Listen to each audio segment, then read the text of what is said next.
Hi guys, welcome back to my YouTube channel. ഞാൻ ഇന്നൊരു സ്ഥലത്ത് ഫുഡ് കഴിക്കാൻ പോയപ്പോൾ കണ്ടൊരു അവസ്ഥയാവട്ടെ ഇത്. 1:45 ഈ കട തുറക്കുന്നത്. 1:30 ഞാൻ എത്തിയപ്പോൾ തന്നെ അവിടെ ഭയങ്കര തിരക്കായിരുന്നു. പിന്നെ തല്ലുണ്ടാക്കി ഞങ്ങൾ ഫ്രണ്ടിൽ നിന്നിട്ടാണ് ഞങ്ങൾക്ക് ഈ കടയിൽ കയറാൻ പറ്റിയത്. നിങ്ങൾക്ക് അറിയുമോയെന്ന് അറിയില്ല, എല്ലാവർക്കും തന്നെ അറിയാം. അതേ ഈ കടയുടെ പേര് അൽറി മന്തി എന്നാട്ടോ. ഇവിടുത്തെ മന്തി കഴിക്കാൻ വേണ്ടിയിട്ടാണ് ഞാൻ ഇപ്രാവശ്യം വന്നത്. ഭയങ്കര തിരക്കായിരുന്നു കേട്ടോ.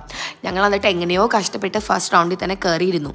ഇനി ഇരുന്ന് കഴിഞ്ഞിട്ടുള്ള അവസ്ഥ എന്താണെന്നറിയോ, നമ്മൾ ഇരിക്കുമ്പം പുറത്ത് ആൾക്കാർ വെയിറ്റിംഗ് ആണ്. നമ്മൾ പെട്ടെന്ന് കഴിക്കണം. അവരിങ്ങനെ നമ്മൾ നോക്കി തന്നെ ഇരിക്കായിരിക്കും കേട്ടോ. എനിക്കറിയില്ല നിങ്ങൾക്ക് ഇങ്ങനത്തെ ഒരു എക്സ്പീരിയൻസ് ഉണ്ടായിരുന്നു എന്ന്. എനിവേ, ആ കഴിച്ച സ്ഥലത്തെ ഫുഡ് എന്ന് പറയുന്നത് നല്ല ടേസ്റ്റ് ആയിരുന്നു. നമ്മുടെ എക്സ്പെക്റ്റേഷൻസിനൊപ്പം തന്നെ ഉണ്ടായിരുന്നു. ഞങ്ങൾ ഓർഡർ ചെയ്തത് അൽഫാം മന്തി ആയിരുന്നു. അതിൻ്റെ ഒപ്പം തന്നെ അവർ മറ്റേ മയോണീസും ചമ്മന്തിയൊക്കെ ഇട്ടിട്ടുണ്ടായിരുന്നു. പക്ഷേ അതിൻ്റെ ഒന്നും ആവശ്യമില്ല. റൈസിന് നല്ല ഫ്ലേവറാണ്. മാത്രമല്ല അൺലിമിറ്റഡ് ആയിരുന്നു. ലൈക്ക് അവരവരുടെ റീഫിൽ ചെയ്യുന്നുണ്ടായിരുന്നു. പക്ഷെ നമുക്ക് അതിൻ്റെ ആവശ്യം വന്നില്ല. കാരണം അവർ ഒറ്റ തവണ തന്ന ക്വാണ്ടിറ്റി തന്നെ ഞങ്ങൾക്ക് എല്ലാവർക്കും ആവശ്യത്തിലധികം ഉണ്ടായിരുന്നു. പിന്നെ റൈസ് നല്ല മോയിസ്റ്റ് ആയിരുന്നു, സോഫ്റ്റ് ആയിരുന്നു, and it was full of flavour. നല്ല ടേസ്റ്റ് ഉണ്ടായിരുന്നു.